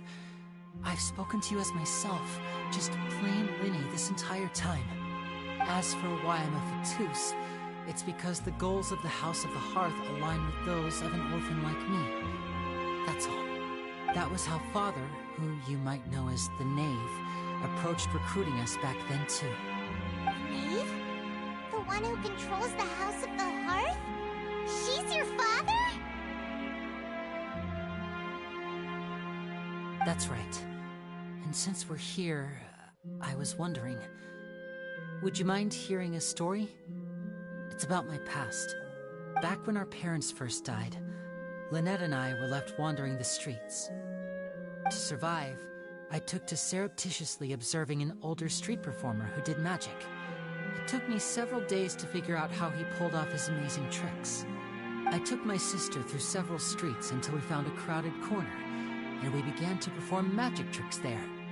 To my surprise, we proved to be pretty popular, and we could at least stop worrying about where our next meal would come from for a time. But I didn't want my sister to remain a street rat together with me forever. Before long, an aristocrat came to me and claimed that he wished to take us in after watching my performances. So you went from orphans to nobility just like that? That was how we felt at first too. As if fate was on our side and we could say goodbye to those painful days. But I gradually discovered that while we were called foster children, he was really after my talent for magic tricks. He would constantly take me to all sorts of banquets to garner attention, which he would then use to expand his social circles. That doesn't seem too bad either. Better than roaming the streets at any rate. It took a while for me to realize just how dark his heart really was. After one particular performance at a banquet, I discovered that Lynette was not on the same return vehicle as me. I waited a long time after we returned home, but she did not come back. I went to that noble's bedroom and asked him about her whereabouts. The answer he gave me was, she caught the eye of the most eminent person at the banquet, so I sent her over as a gift. I mean, you'll be able to perform your magic regardless of who your assistant is, yes? Oh no. So he was gonna... But wouldn't Fontaine's laws deal with such people? As far as outsiders are concerned, this is a relationship akin to adoption or foster care, and they have their ways of escaping the eye of the law.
I managed to ferret out the location of the mansion of that so-called eminent person and hurried through the night. But by the time I leaped over the walls, avoided the guards, and made my way in, all I saw was the moonlit ground covered in blood, and the knave standing there in the darkness. So, she'd already taken care of that guy. That's right. She had rescued my sister before she could come to any harm, and had even discovered several girls hidden in a basement, all of them orphans. Father, the knave, might have seen something in me, and so she made me an offer. The House of the Hearth welcomes you, for your interests align with ours. Here, none will ever betray you. Indeed, betrayal shall never be permitted here. I was hesitant to trust her. I had just been betrayed by nobles. But she was also quick to destroy the noble who had taken us in at first, giving us back our freedom. Oh, so that's how the two of you joined the House of the Hearth.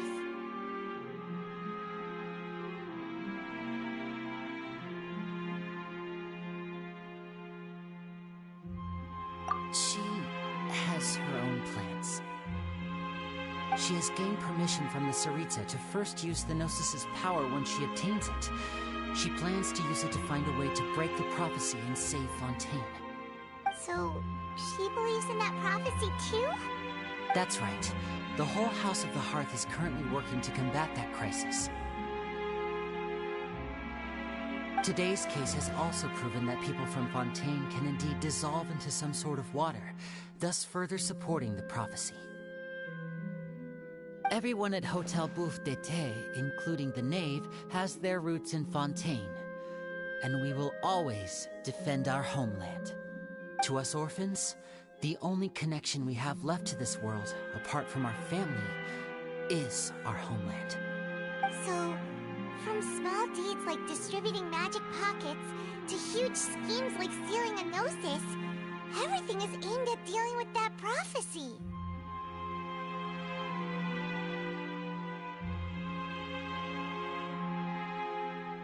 It's all right. I understand. The only thing I can do is relate all this to you. I just hope you can understand that even as a member of the House, I have never stopped making my own decisions, and that I believe what I'm doing is right. If you should need anything at all in the future, feel free to find me. I will do my best to help you, as plain Linny.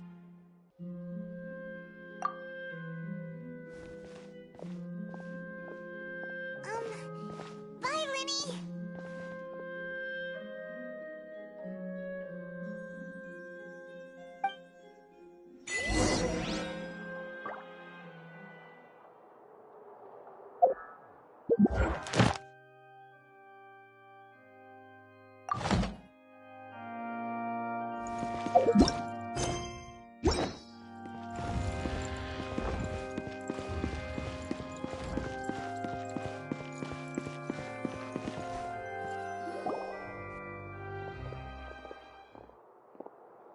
Hey there. What was with the disappearing act you pulled right as the trial ended? Were you looking for us,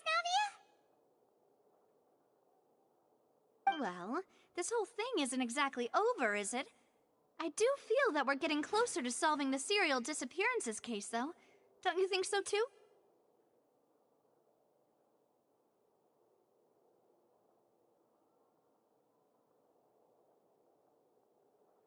Huh?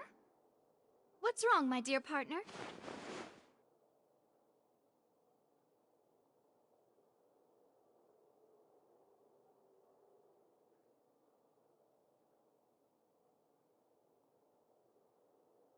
Besides, are you sure we're the ones who can crack a case that's been cold for decades now? And given that there's new evidence from the trial, there should be a trail of breadcrumbs for the Hydro Archon's people to follow now, right? Ah. I see. Well, I won't lie. I'm a little shocked to hear that from you. But I suppose you are just travelers who have only arrived in Fontaine after all. Sorry. I might have been too presumptuous. Don't say that, Navia. Ah, and we were having so much fun investigating with you, too. It was like having new waters flowing into a stagnant mire, causing new hope to spring forth, and the reflection in the murk to become clearer. Sorry about that. I'm a bit prone to nostalgia. Don't mind me. Wait, shall we have a farewell meal? You know, to commemorate our time as partners? Huh? Do we really need to get that formal? Well, guess you really did treat us as partners, huh? Well, I'd just like to have a proper ending to every important memory. That way there are no regrets later. Anyway, it would just be a meal, so it shouldn't take up too much of your time.